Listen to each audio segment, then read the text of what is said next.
Tikman na natin yan. Ang laki. Ayun. Ayan. Ganyan lang. Ay, maliit ang kabila. Pantay. Baka mabutas yung ano. Liputin. Ano yung chocolate? Nasa ibabaw? Chocolate chip. Wow.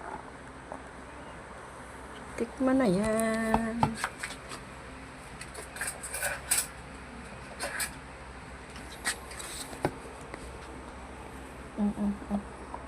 Ay, so. Ito medyo may sunog-sunog yung dulo. Pwede, gilid. Gilid. Tik na. Banana cake. Hindi na makaintay na ilagay sa platito. Ito lang. Ito na.